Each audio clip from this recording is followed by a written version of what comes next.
नमस्कार साथियों, good morning, सुप्रभात।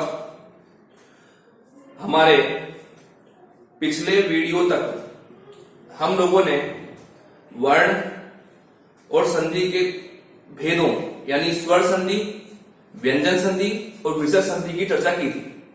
हमारा जो पिछला वाला वीडियो था उसके अंदर हम लोगों ने स्वर संधि का पहला भेद जिसका नाम है दीर्घ संधि वो कंप्लीट कर लिया था। और हमने ये भी कहा था कि संधि दीर्घ संधि से लेकर के विसर्ग संधि के लास्ट हमारा नियम तक जो प्रारूप रहेगा वो क्या रहेगा, पहले शब्द का अंतिम वर्ण और दूसरे शब्द का प्रथम वर्ण। देखो, यदि अभी तक भी आप लोगों ने स्टडी स्टार्ट नहीं की है तो मैं सबसे कहूंगा कि आप लोग क्रम बना करके पढ़ना स्टार्ट करें, क्योंकि आप लोग सोच रहे हैं एग्जाम सितंबर में होगा नहीं होगा, होगा नहीं होगा। ये दो नाव पर सवार होने वाले व्यक्ति जो होते हैं वो कगार पर नहीं पहुंच पाते हैं।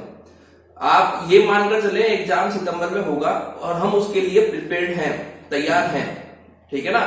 और कोशिश पूरी करनी है अपने को कि हिंदी में जो 30 क्वेश्चन जो हमारे आने हैं उनकी चर्चा हम यहीं बोर्ड पर हमारे यहाँ ऑनलाइन रूप में सीख सकें। जब हमारी क्लास जब तक नहीं चले तब तक हम यहाँ सीख रहे हैं, ठीक है ना। चलो अब हम आते हैं हमारे आज के नए टॉपिक पर, यानी दीर्घ संधि कल हो चुकी थी। आज हमारा जो टॉपिक आएगा वो होगा गुण संधि।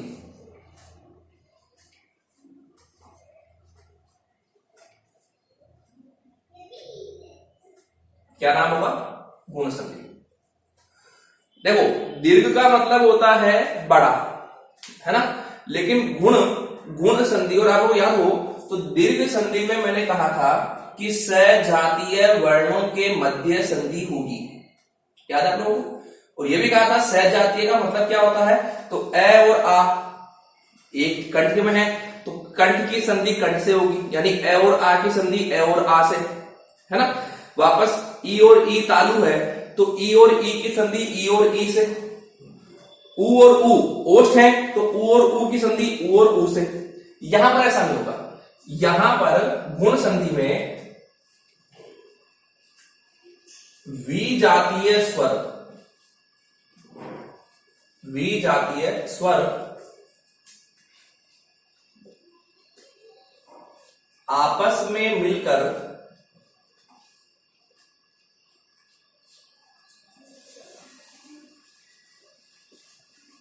संधि करते हैं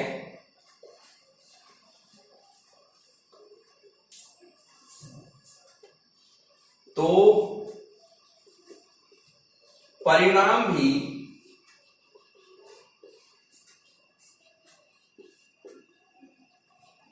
भिन्न जाति रूप में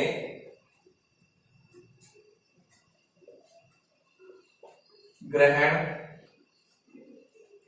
किया जाता है। ध्यान सुनाइए, हमने क्या लिखा है? विजातीय स्वर। विजातीय का मतलब होता है विशेष जाति के स्वर, विशेष जाति के स्वर। अगर इसका एक अर्थ निकालूं तो भिन्न स्वर, यानी भिन्न जाति के स्वर। यानी इसका मतलब यह है कि अगर अगर पहले शब्द का अंतिम वर्ण ए और आ से चालू हो रहा है तो दूसरे शब्द का प्रथम वर्ण ए और आ से नहीं होगा, वो भिन्न स्वर से होगा, ठीक है ना। अब दूसरी स्थिति इसकी एक परिभाषा और लिखते हैं हम लोग। इस संधि में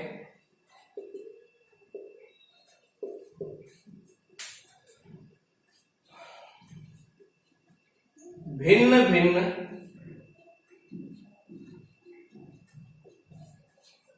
जाति के स्वर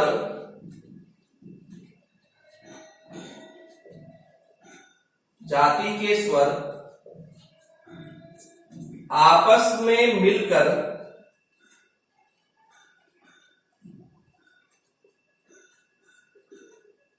संधि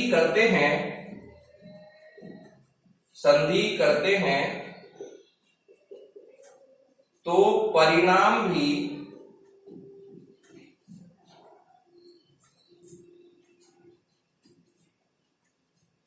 भिन्न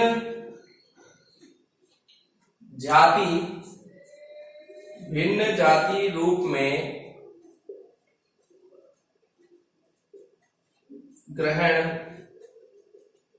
किया जाता है।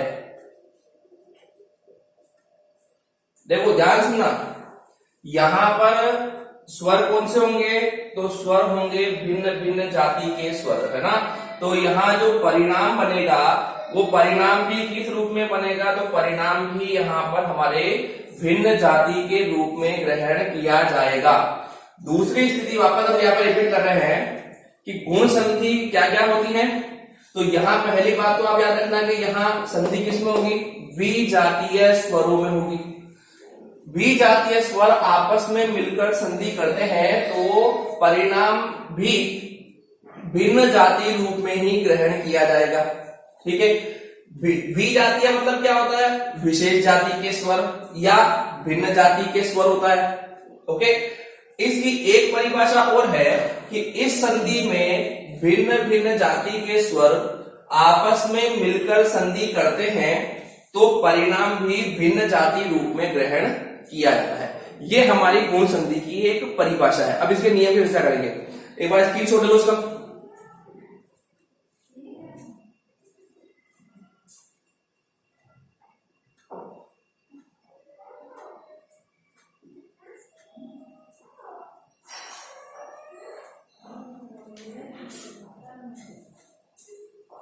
चलो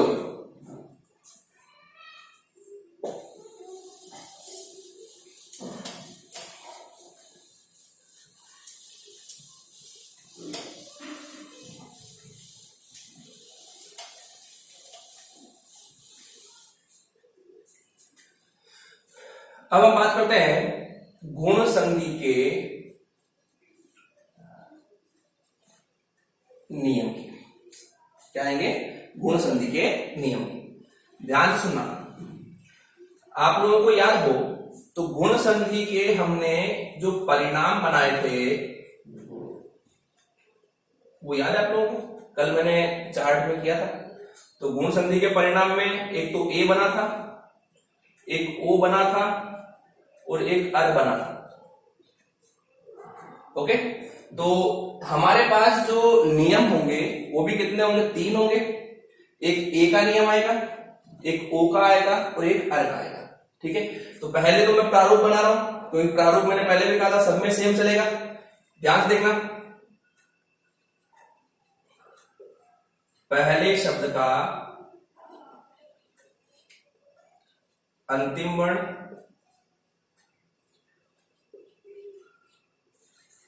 प्लस दूसरे शब्द का प्रथम वर्ण और बराबर परिणाम। ओके, ये प्रारूप दीर्घ संधि से लेकर के विसर्ग संधि के लास्ट नियम तक चलेगा। दिमाग में रख लेना इसको। चलो अब नियम नंबर 1 पे आते हैं। नियम नंबर 1 किसका है, ए का आएगा। तो ध्यान सुनना, यहां इस संधि में पहले शब्द का अंतिम वर्ण वो तो होगा अ या आ, क्योंकि हमने यहां संधि किस रूप में की है, विजातीय स्वरों के रूप में, है ना। तो यहां पर पहले शब्द का अंतिम वर्ण तो क्या आएगा, अ या आ, और अ या आ का उच्चारण स्थान क्या होता है, कंठ होता है। उसी रूप में यहां दूसरे शब्द का प्रथम वर्ण सेम नहीं होगा, भिन्न होगा। ठीक है ना, तो अब भिन्न क्या होगा, तो ए और आ के पास आने वाला स्वर भिन्न है, ई या ई, तो यहां ये हो जाएगा तालु। यानी ए और आ की संधि किससे होगी, ई और ई से। याद रखना, पहले शब्द का अंतिम वर्ण ए या आ ही होना चाहिए, दूसरे का प्रथम वर्ण ई या ई होना चाहिए। तो जो परिणाम है वो हमारा यहां कंठ तालु रूप में बन जाएगा। तो कंठ तालु रूप में ए बनेगा, क्योंकि ध्यान रखना इसका बड़ा वाला रूप आई वो वृद्धि में बैठेगा, है ना। और यहां ए आ के बाद ई आता तो ए ही बनता है, और यहाँ ए की मात्रा कैसी होती है, तो ए की मात्रा ऐसी होती है। ध्यान रखिए, जब भी कभी ऐसी मात्रा दिखे समझ आना कि वहां गुण संधि रूप आ रहा है। नंबर 2 नियम जो होगा उसमें भी सेम, पहले शब्द का अंतिम वर्ण तो अ या आ ही होगा। ठीक है, यहां भी इसका उच्चारण स्थान क्या हो गया, कंठ हो गया। नेक्स्ट, अब देखो ई और ई तो यहां आ चुका है, वापस सेम ई या ई नहीं आएगा, इसके अगले वाला स्वर यहां आएगा, यानी उ या उ, यानी दूसरे शब्द का प्रथम वर्ण उ या उ में से कोई एक होगा, इसका उच्चारण क्या होगा, ओष्ठ। अब ये कंठ है, ये ओष्ठ है, जैसे ये कंठ तालु बना वैसे ये कंठोष्ठ बनेगा, तो यहां पर हमारा परिणाम बन जाएगा कंठोष्ठ। और कंठोष्ठ का जो रूप होगा वो ओ यहां आ जाएगा और ओ की मात्रा ऐसी होती है। ठीक है, अब तीसरा नियम जो आएगा, उस तीसरे नियम में पहले शब्द का अंतिम वर्ण तो होगा अ या आ, इसका उच्चारण स्थान क्या होता है, तो कंठ होता है। अब देखो हमने यहां पर हमारे यहां ई और ई हमने पहले नियम में ले लिया, उ और उ अगले नियम में ले लिया, तो अब इसके पास बचा हुआ स्वर कौन सा है, री, वो री तीसरे नियम में आ जाएगा, तो यहां पर ये हो जाएगा री और यहां पर ये क्या हो गया, मूर्धा। अब हम लोगों ने जब स्वर पढ़े थे तब उच्चारण स्थान जब बनाए थे तो स्वरों के उच्चारण स्थान में कंठ तालु नाम सुना था, कंठोष्ठ नाम सुना था, लेकिन कंठ मूर्धा तो कुछ सुना ही नहीं ना। तो यहां ये कहता है कि भले नहीं सुना लेकिन परिणाम तो बनाना पड़ेगा। ठीक है ना, तो यहां पर इन्होंने कहा कि हमारा जो परिणाम बनेगा वो परिणाम बनेगा कंठ मूर्धा में। किसमें बनेगा, कंठ मूर्धा में। अब देखो हमने कंठ तालु का परिणाम बनाया छोटे रूप में, ए आई 2 होते हैं कंठ तालु, तो छोटा लिया ए। कंठोष्ठ में भी 2 होते हैं ओ औ, हमने छोटा कौन सा लिया, ओ। अब कंठ मूर्धा होता ही नहीं है, तो ऐसी स्थिति में इन्होंने कहा कि कंठ जो दिख रहा है उसको हम यहां से ग्रहण करेंगे, यानी इस ए और आ में से कोई एक ग्रहण करेंगे। ठीक है, हमने इन दोनों में छोटा ग्रहण किया है तो यहां भी छोटा ग्रहण करेंगे, तो कंठ में छोटा कौन आ रहा है, ए, तो यहां पर इन्होंने कंठ का ए ले लिया। ओके, अब जब री मूर्धा आ रहा है तो री का हम उच्चारण करते हैं, तो आप लोगों ने देखा हो तो री का उच्चारण करते वक्त हम इसको इस रूप में लिखते हैं अधिकांशतः, है ना। जब इसके टुकड़े करते हैं तो एक आधा र निकलता है और एक ई निकलता है। ठीक है, आधा र जो है ये तो मूर्धा है और री जो है सॉरी ई जो है ये तालु है, और हमें यहाँ क्या निकालना है, मूर्धा निकालना है, और इस री में मूर्धा क्या निकल रहा है, र, तो इसमें इन्होंने कहा कि मूर्धा में यहां पर र आ जाएगा। क्या बन गया, ये अर। ध्यान रखना ये अर परिणाम कैसे बना, तो कंठ और मूर्धा दोनों मिले कंठ मूर्धा बन गए। कंठ का हमने अ ग्रहण किया और मूर्धा में री को इस रूप में लिख करके इन दोनों के टुकड़े किए, जो मूर्धा का रूप था उसको बाहर निकाल कर यहां बैठा दिया। ओके, ये हमारे 3 नियम रहेंगे। अभी चर्चा स्टार्ट करेंगे इसकी, एक बार स्क्रीनशॉट लो उसका।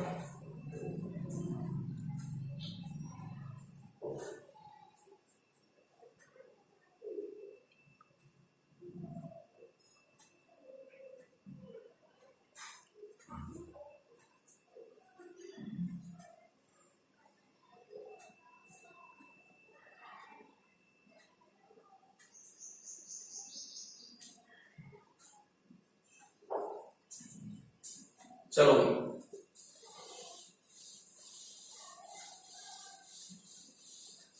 अब आते हैं हमारे नियम नंबर 1।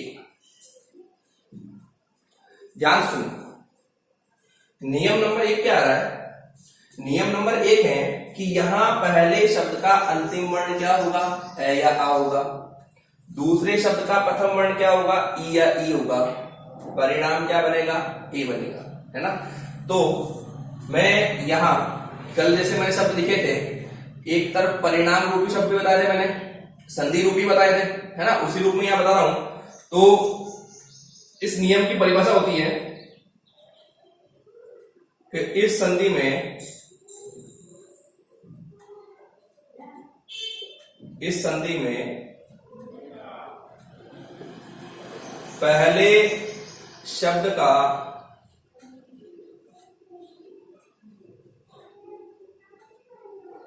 अंतिम वर्ण ए या आ तथा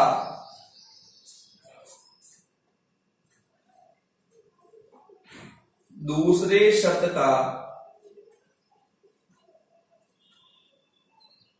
प्रथम वर्ण ई या ई, तो परिणाम क्या बन जाएगा? ए। ध्यान रखना, संधि में क्या होगा? पहले शब्द का अंतिम वर्ण तो ए या आ, दूसरे का प्रथम वर्ण क्या होगा? ई या ई, परिणाम क्या बन जाएगा? ए बन जाएगा। ठीक है, अब देखो मैं कुछ शब्द लिख रहा हूं, उन शब्दों के टुकड़े बताऊंगा। मैं आप लोगों को संधि रूप में भी टुकड़े बताऊंगा, ठीक है ना, और परिणाम रूप में भी टुकड़े बताऊंगा कि संधि रूप आते हैं यानी प्लस लगा हुआ है और दो शब्द अलग लिखे हुए हैं, तो परिणाम कैसे बनाएंगे, और परिणाम में कोई शब्द आया है तो उसकी पहचान कैसे करेंगे, टुकड़े कैसे करेंगे, ध्यान से देखना।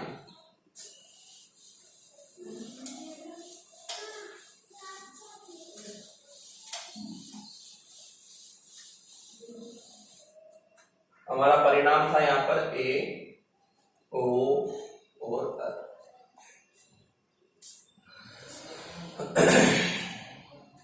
शॉर्ट में नियम लिख रहा हूं वापस, ए या आ प्लस ई या ई बराबर ए। चलो देखो, एक शब्द लिखा हुआ है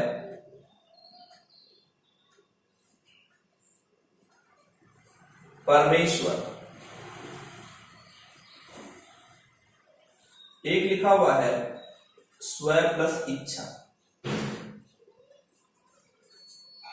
एक लिखा हुआ है गणेश, एक लिखा है गुड़ाका प्लस ईश,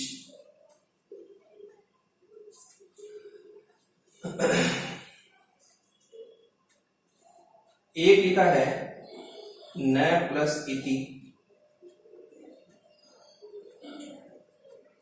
एक शब्द लिखा हुआ है महेश,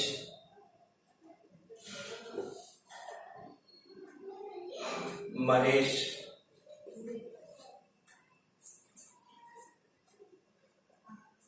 एक लिखा है नरेंद्र, एक लिखा है राजा प्लस इंद्र, एक लिखा है उमेश, और एक लिखा है रमा प्लस ईश। 3 2 5 5 10 शब्द लिखे, ध्यान से देखना, समझना है। आप लोगों को मैंने कल भी समझाया था, वापस समझा रहा हूं, इस रूप में पूरा शब्द लिखा हुआ है तो वो शब्द कहलाएगा परिणाम रूपी शब्द,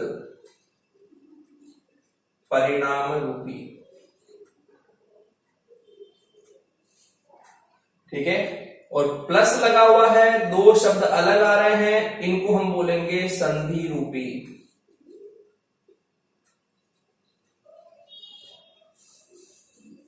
ये से बच जाएंगे। और सेम कंडीशन, सबसे पहले तो 10 शब्द जो है इनमें पहचानना ये सीखो कि परिणाम रूपी कौन सा है और संधि रूपी कौन सा है। ये कौन सा है? परिणाम रूपी। ये कौन सा है? प्लस आ गया, संधि रूपी। ये कौन सा है? फिर प्लस आ गया, संधि रूपी। ये कौन सा है? परिणाम रूपी, परिणाम रूपी। ये संधि रूपी, ये परिणाम रूपी, और ये प्लस लगा हुआ है वापस संधि रूपी। ओके, चलो हमने कहा कि परिणाम रूपी शब्द में हमें क्या ढूंढना है? ए ढूंढना है, क्योंकि परिणाम हमारा ए ही आ रहा है नियम में, है ना। और ए की मात्रा कैसी होती है? तो ए की मात्रा इस रूप में लगी होती है। चलो अब हम पहले वाले शब्द में देखते हैं कि ए की मात्रा कहां लगी हुई है। तो ए की मात्रा कहां लगी हुई है, मैं पे। ओके, जब हम इसको यहां से हटाएंगे, इस मात्रा को यहां से हटाएंगे, तो ये मैं जो है ये आधा हो जाएगा। और ये आधा होने के बाद पहले शब्द का निर्माण करने के लिए अपने साथ में या तो ए मिलाएगा या आ मिलाएगा, है ना। तो परमेश्वर में ए हटते ही ये परम मैं आधा हो चुका है, तो इसमें ए मिलाता हूं तो ये बनेगा परम, आ मिलाता हूं तो परमा, है ना। तो ऐसी स्थिति में मूल शब्द हमारा बनेगा परम। क्लियर। अब क्या बचा, आधा शय व और र। इस आधे शय के पहले इन दोनों में से एक ई लगाना है। ईश्वर या ईश जब भी लिखा जाता है तो उसमें मात्रा बड़ी होती है, छोटी मात्रा का प्रयोग नहीं किया जाता। यानी ईश्वर हमारे भगवान के लिए रूप में लिखा जाता है शब्द, तो वहां उसकी मात्रा हमेशा बड़ी होगी। तो यहां ई जो है वो क्या हो गया, बड़ी मात्रा में आ गया। क्लियर। अब बात करते हैं इसकी।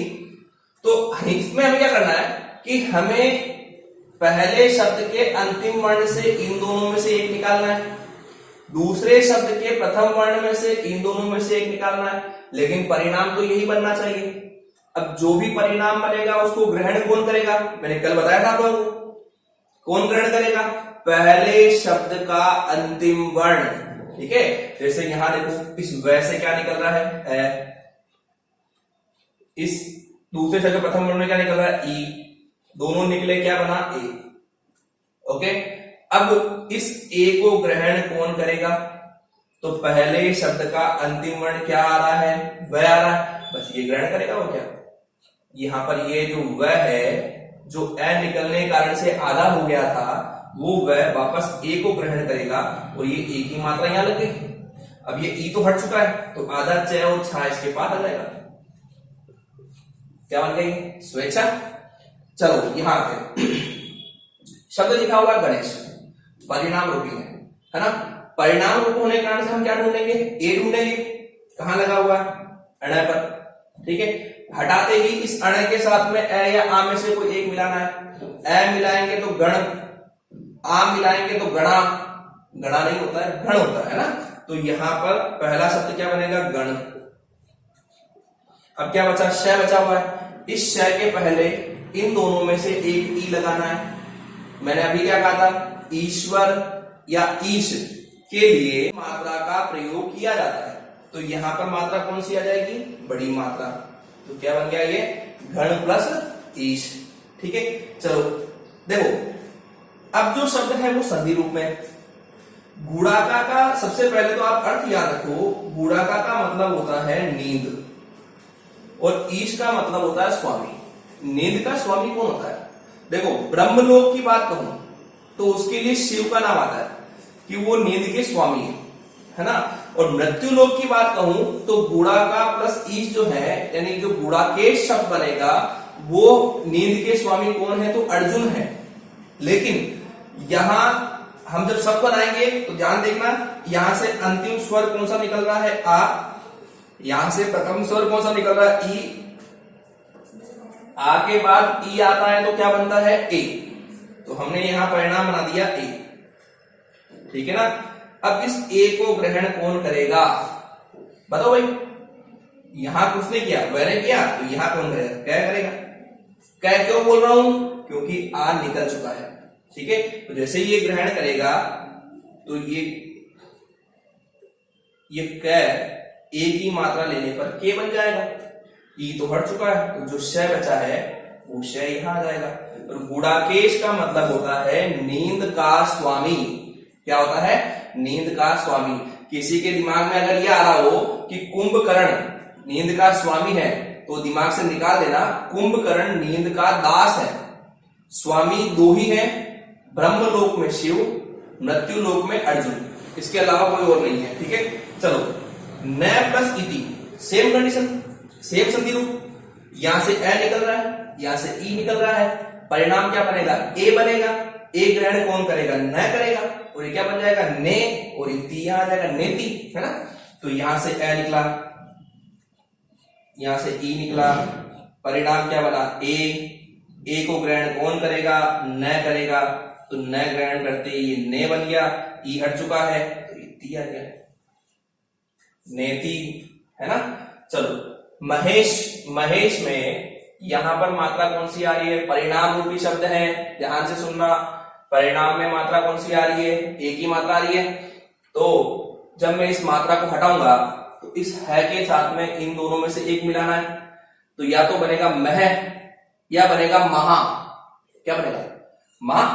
तो यहां पर हमारा शब्द बनेगा पहला महा, और यहां श के पहले ई बड़ा आ जाएगा क्योंकि ईश्वर के लिए आता है, तो महा प्लस ईश, जो महान रूप में स्वामी हो वो महेश कहलाएगा, है ना। नरेंद्र में एक ही मात्रा कहां आ रही है, र पे आ रही है, हटाओ, हटाते ही ये र आधा हो जाएगा। अब आधा होने के बाद में इस र के साथ में ए या आ जोड़ना है, नर या नरा, क्या बनेगा, नर, नर मूल शब्द होता है, ओके। अब आधा न और द्र के पहले ई या ई लगाना है, तो नर प्लस इंद्र, इंद्र जब भी लिखा जाएगा तो इंद्र लिखते वक्त ई की मात्रा हमेशा छोटी होती है, कभी मात्रा इसकी बड़ी नहीं होती है, ओके। चलो अब राजा प्लस इंद्र की बात करें, जैसे हमने देखो बूढ़ा का प्लस ईश की बात की, न प्लस इति की बात की, स्व प्लस इच्छा की बात की, सेम कंडीशन यहां आ रहा है। यहां भी देखो पहले शब्द के अंतिम में क्या निकल रहा है, आ निकल रहा है, दूसरे के प्रथम वर्ण में क्या निकल रहा है, ई निकल रहा है, लेकिन परिणाम तो ए ही बनेगा, ये लिखा हुआ है, चाहे ए आए चाहे आ आए, चाहे छोटी ई हो चाहे बड़ी ई हो, परिणाम तो अब क्या बनाना है, ए ही बनाना है। तो अब इस ए को ग्रहण कौन करेगा, इस ए को ग्रहण जय करेगा, क्योंकि झा में आ निकल चुका है, जय ही बचा आधा, तो यहां इस जय में ए मिलते ही ये क्या बन गया, जे, ई तो हट चुका है, आधा नया और द्र इसके पास आ जाएगा, क्या बन जाएगा, राजेंद्र, है ना। अब देखो उमेश में एक ही मात्रा मैं पर, और इसमें मात्रा हटाते ही इसमें मैं में ए या आ जोड़ेंगे तो मूल शब्द हमारा जो है वो क्या बनेगा, उमा बनेगा, और श के पहले ई लगाएंगे तो ये क्या बन जाएगा, ईश, उमा प्लस ईश। उमा का मतलब होता है पार्वती, है ना, ईश का मतलब होता है स्वामी। पार्वती के स्वामी कौन है, शिव, है ना, वही है ना। रमा लक्ष्मी के लिए आता है, ईश स्वामी के लिए आता है, लक्ष्मी के स्वामी कौन है, विष्णु है। तो यहां पर देखो, यहां से आ निकल रहा है और यहां से ई निकल रहा है, जब आ और ई मिलेंगे तो क्या बनेगा, ए ग्रहण कौन करेगा, मैं करेगा, तो यहां मैं ग्रहण करते ही ये रमेश बन जाएगा, क्लियर। एक बार स्क्रीनशॉट लो उसका।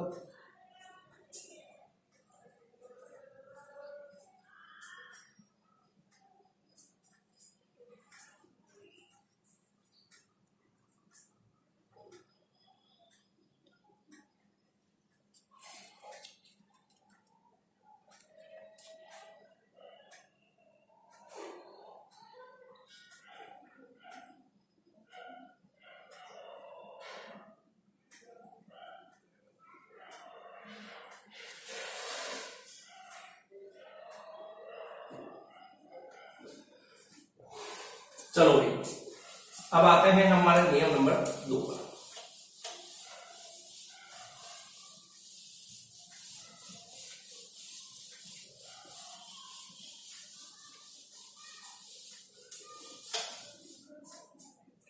हमारा नियम नंबर 2 किसका होगा, ओ का आएगा। इसमें पहले शब्द का अंतिम वर्ण क्या होगा, ए या आ स्वर आएगा, लेकिन दूसरे का भिन्न स्वर कौन सा आएगा, ऊ या ऊ, और यहां परिणाम क्या बनेगा, ओ बनेगा। इसकी मैं लाइन नहीं बताऊंगा, ध्यान सुनना। पहले शब्द का अंतिम वर्ण ए या आ, दूसरे शब्द का प्रथम वर्ण ऊ या ऊ, तो परिणाम क्या बनेगा, ऊ। शब्द देखते हैं,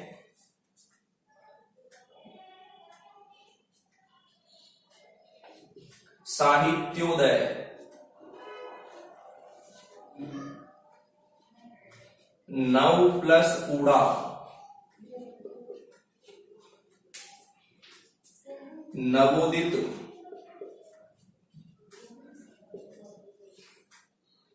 सूर्य प्लस ऊष्मा, एक सूर्य प्लस उदय करो, सूर्य प्लस उदय,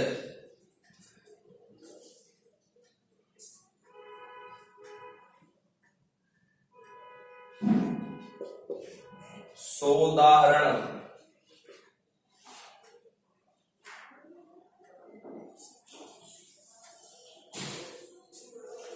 जलोर्मी,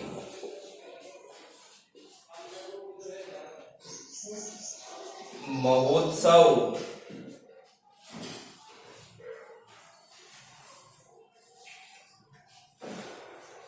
महा प्लस उदय। देखो ये कुछ शब्द लिखे हुए हैं, इन शब्दों में आपको पहले मैंने क्या कहा था, परिणाम रूपी शब्द और संधि रूपी शब्द को पहचानना है। देखो ये हमारा परिणाम रूपी शब्द हो गया और ये हमारा संधि रूपी शब्द हो गया। शायद ये चीज अब समझ में आ चुकी है सबको। ये परिणाम पूरा दिख रहा है, संधि प्लस दिख रहा है, परिणाम पूरा दिख रहा है, संधि प्लस दिख रहा है, परिणाम परिणाम परिणाम संधि। ओके, जैसे हमने नियम नंबर 1 में क्या ढूंढा था, हमने वहां ढूंढा था ए, क्या ढूंढा था, ए ढूंढा था। लेकिन अब की बार वाले नियम में क्या ढूंढेंगे, ओ ढूंढेंगे।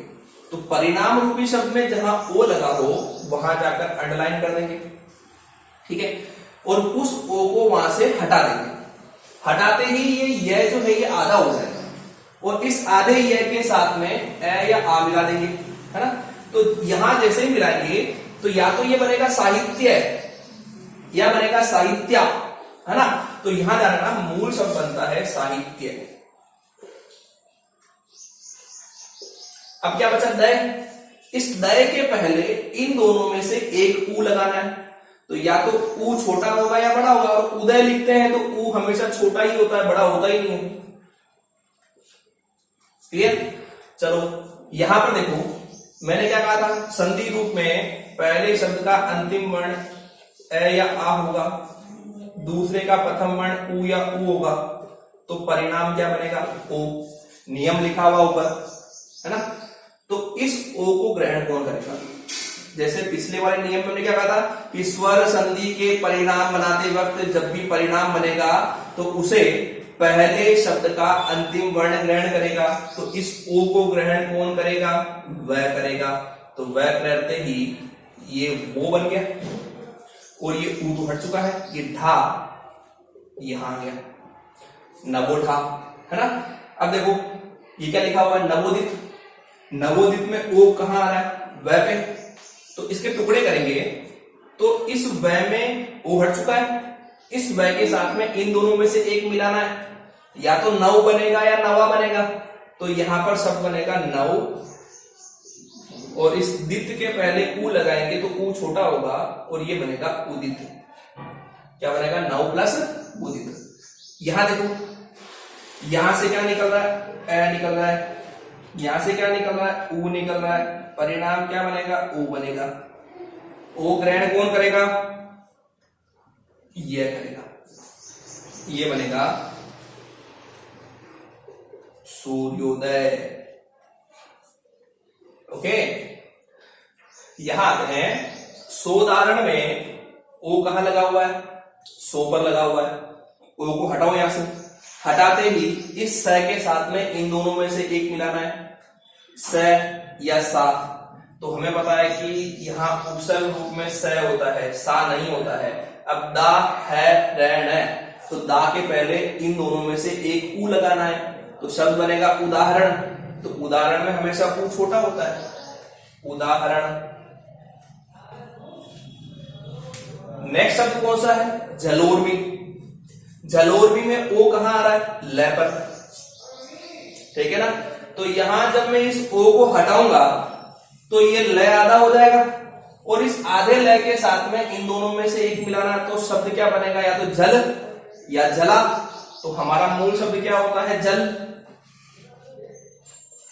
है ना। अब यहां पर इस मी के पहले इन दोनों में से एक ऊ लगाना है, तो ऊर्मी। ऊर्मी जब भी लिखते हैं तो ऊ बड़ा होता है और ऊर्मी का मतलब होता है लहर। क्या होता है? लहर। तो इसका पूरा रूप होता है जल की लहर, है ना। नेक्स्ट यहां शब्द क्या लिखा हुआ है? महोत्सव। ओ कहां लगा हुआ है पर, ठीक है। हटाएंगे इसको, यहां से हटाते ही है आधा होगा, उस आधे है के साथ में इन दोनों में से एक मिलाएंगे, या तो मह या महा। क्या बनेगा? महा बनेगा पहला शब्द मूल रूप में। अब बचा क्या? आधा तय सैव है। इस आधे तय से पहले ऊ या ऊ मिलाना है, तो उत्सव जब भी लिखते हैं ऊ छोटा होता है। ओके। और लास्ट वाला शब्द देखो, यहां से आ निकल रहा है, यहां से ऊ निकल रहा है, परिणाम तो ओ बनेगा, और इस ओ को ग्रहण कौन करेगा? है ग्रहण करेगा। तो ये शब्द क्या बनेगा? महोदय। ओके, स्क्रीनशॉट लो इसका।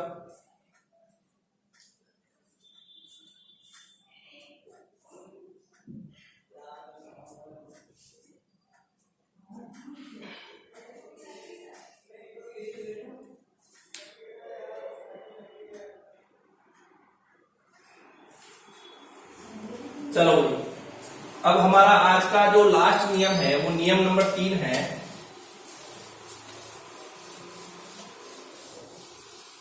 और नियम नंबर 3 अर का आएगा, और इसमें पहले शब्द का अंतिम वर्ण तो हमारा ए या आ होगा, दूसरे का प्रथम वर्ण हमारा री होगा, तो हमारा जो परिणाम है वो क्या बन जाएगा? अर बन जाएगा। ठीक है, ध्यान से देखना। हमें यहां देखो, पिछली बार तो हर बार परिणाम एक ही बन रहा था, जैसे या तो ए बना, या परिणाम ओ बना, या परिणाम आ बना, या बड़ी ई बना, लेकिन अब की बार परिणाम 2 दिख रहे हैं, है ना। तो ध्यान से सुनना, जो पहला वाला ए दिख रहा है ये तो पहले शब्द के अंतिम वर्ण के साथ ही जुड़ेगा, और जो दूसरा वाला र दिख रहा है, क्योंकि ये आधा है और आधा र हमेशा ऊपर लगता है, तो ऐसी स्थिति में जो री है री, इस री के हटने के बाद में जो भी वर्ण बचेगा उसके ऊपर जाकर के रह लेंगे। ठीक है, कुछ शब्द लिख रहा हूं, जैसे एक शब्द लिखा हुआ है सप्तर्षि, एक लिखा हुआ है महा प्लस ऋषि, एक लिखा है शीत प्लस ऋतु, एक लिखा है ग्रीष्म प्लस ऋतु, एक यहां लिखा है देव प्लस, सॉरी देवर्षि करते हैं, देवर्षि, एक कर देते हैं बसंत प्लस ऋतु, है ना। ये शब्द लिखे हुए। अब देखो, यहां मैंने कुछ तो लिखे हुए हैं संधि में, कुछ 2 लिखे हुए परिणाम में, है ना। पहले तो आपको दिमाग में सेट होना चाहिए परिणाम कौन सा, संधि कौन सा है। ये शब्द पूरा दिख रहा है तो ये परिणाम में हो गया, और ये प्लस में दिख रहा है तो ये किस में हो गया? संधि में हो गया। शायद ये चीज तो क्लियर हो गई होगी। ठीक है, अब सप्तर्षि में हमें क्या करना है? जब टुकड़े करने हैं, जब हमने पहले वाले नियम में कहा था कि ए ढूंढो, उसके बाद वाले नियम में कहा ओ ढूंढो, जहां ओ दिखे हटाओ उसको, यहां क्या हटाएंगे और कैसे करेंगे? तो ध्यान से सुनना, हमारे परिणाम में परिणाम क्या बन रहा है? अर। र कौन सा है? आधा है। आधा र कैसे लगता है? तो आधा र हमेशा ऐसे लगता है ऊपर, और उस आधे र के पहले स्वर कौन सा आना चाहिए? ए आना चाहिए। तो फटाफट उस शब्द के अंदर जाकर के आधा र ढूंढो, है ना। आधा र कहां लगा हुआ है? इस शी के ऊपर लगा हुआ है, दिख रहा है। और इसके जस्ट पहले आने वाले वर्ण के साथ में स्वर कौन सा आ रहा है? ए। तो हमने कहा कि हम यहीं से हटाएंगे इसको, बस यहां से हमने अर को हटा दिया, तय से ए को निकाल दिया, और शी में से रे को निकाल दिया, है ना। जहां से ए निकला है उसी के साथ वापस या तो ए मिलाना है या आ मिलाना है। वो तय जो निकला, तय में से ए निकला है ना, उसी तय में वापस ए या आ मिलाना है। तो या तो सप्त बनेगा या सप्ताह बनेगा, तो मूल शब्द बनता है सप्त। ओके, अब देखो ये र तो हट चुका है, क्या बचा? केवल शी बचा हुआ है ना। तो इस शी के पहले क्या लगाना? री, और ये क्या लग जाएगा? सप्त प्लस ऋषि। ओके, अब देखो ध्यान सुना, महा में एंड में क्या आ रहा है? आ स्वर निकल रहा है।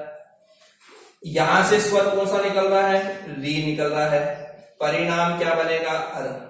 ध्यान देखना, ए हो चाहे आ हो, क्या आ रहा है, आ। यहां क्या आना चाहिए, री, क्या आ रहा है, री, परिणाम क्या बन रहा है, अर, अर। ठीक है, अब सुनना, यहां पर परिणाम हमारे दो बन रहे हैं, एक ए बन रहा है और एक रे बन रहा है, ठीक है ना। तो हमें क्या करना है, इस ए वाले परिणाम को जोड़ना है में, है वाले परिणाम का जोड़ना है में, ठीक है ना। तो ऐसी स्थिति में यहां पर ए जब है में जुड़ेगा तो यहां पर ये क्या बन जाएगा, है बन जाएगा, और इस सी के साथ में र लगते ही ये इस रूप में लग जाएगा वापस। यानी कहना चाहूंगा कि ये ए को आपको मिलाना है में, क्योंकि आ निकल चुका है, और यहां से री हटते ही सी के ऊपर र लग जाएगा और ये इस रूप में लग जाएगा, है ना। और यहां ये मैट सी बन जाएगा। शीत प्लस ऋतु में यहां देखो सेम कंडीशन, यहां से ए निकला, यहां से री निकला, परिणाम क्या बनेगा, अर, है ना। जैसे हमने ऊपर मिलाया था उसी रूप में यहां करेंगे, यहां भी ए को है में मिलाया, यहां भी ए को तय में मिलाएंगे, तो ये शीत वापस पूरा हो जाएगा। और ये जो र है, क्योंकि री तो हट चुका है, जो र है वो तू के ऊपर जाएगा, तो ये तू के ऊपर रह चला जाएगा और शीता तू बन जाएगा, ठीक है ना। इसके अलावा ग्रीष्म प्लस ऋतु में यहां पर देखो सेम कंडीशन, जो यहां किया जो यहां किया वही यहां करेंगे। यहां पर भी मैं में से क्या निकल रहा है, ए, और यहां से क्या निकल रहा है, री, परिणाम क्या बनेगा, अर, है ना। अब यहां जब परिणाम अर बन रहा है तो ऐसी स्थिति में यहां ए को जोड़ देंगे मैं में, जैसे हमने यहां ए को तय में जोड़ा, ए को है में जोड़ा, उसी रूप में यहां ए को जोड़ देंगे मैं में, और इस रे को लगाएंगे तू के ऊपर, क्योंकि री तो हट चुका है। तो यहां पर ऐसी कंडीशन में ग्रीष्म ये था हो जाएगा, और इस तू के ऊपर रह आ जाएगा ऐसे, है ना। तो ये क्या बन जाएगा, ग्रीष्म तू बन जाएगा, क्योंकि मैं में ए मिल चुका है, तू में रह चुका है ना। अब लास्ट दो देखते हैं। यहां पर देवर्षि में जैसे हमने सप्तर्षि किया था, सेम कंडीशन में देवर्षि होगा, तो यहां पर ये बन जाएगा देव प्लस ऋषि। क्या बन गया ये, देव प्लस ऋषि। और इसके अलावा जो लास्ट शब्द है वो हमारा क्या बनेगा, यहां पर लास्ट बचा हुआ है बसंत प्लस ऋतु, है ना। तो बसंत में यहां से सेम वापस देखना, क्या निकल रहा है, ए, और यहां से क्या निकल रहा है, री, है ना। तो परिणाम क्या बनेगा, जैसा यहां ए और री का परिणाम क्या बना, अर, जैसे यहां बना अर वैसे यहां भी अर बनेगा। तो यहां परिणाम क्या बन गया, अर। इस ए को ग्रहण कौन करेगा, तय, तो तय ग्रहण करते ही क्या बन जाएगा, बसंत, है ना। और ये तू के ऊपर क्या लग जाएगा, र, तो तू के ऊपर र लगते ही ये इस रूप में लग जाएगा, और ये क्या बन जाएगा, बसंतर तू। एक बार स्क्रीनशॉट लो इसका।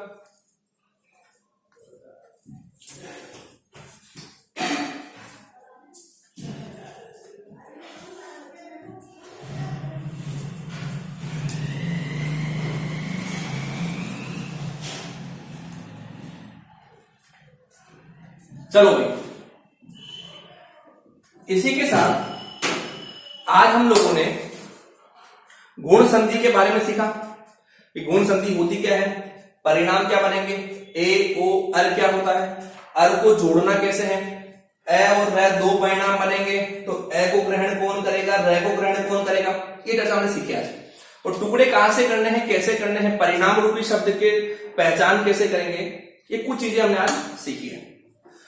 आप लोगों को ये कहूंगा कि डेली आप जो वीडियो देख रहे हैं, इनको देखने के बाद घर पर प्रैक्टिस भी करें। प्रैक्टिस करेंगे तो आप और ज्यादा इसमें पारंगत हो जाएंगे। अगर घर प्रैक्टिस नहीं करेंगे, क्योंकि देखो मैं हर नियम के यहाँ 5-7 शब्द सिखा सकता हूँ, सारे शब्द सिखाना संभव नहीं है ना। तो आप लोग घर बैठ करके भी स्टडी को आगे बढ़ाएं, देखें, शब्द देखें, समझ में नहीं आए तो पूछें। इसी के साथ आज का हमारा ये वीडियो समाप्त होता है। आप लोग सभी को ये कहना चाहूंगा, आप सभी इस वीडियो को देखें, कमेंट करें, शेयर करें और सभी को सब्सक्राइब करने के लिए बोलें। और अगर आपने भी अभी तक सब्सक्राइब नहीं किया है तो इसे सब्सक्राइब करें। Thank you.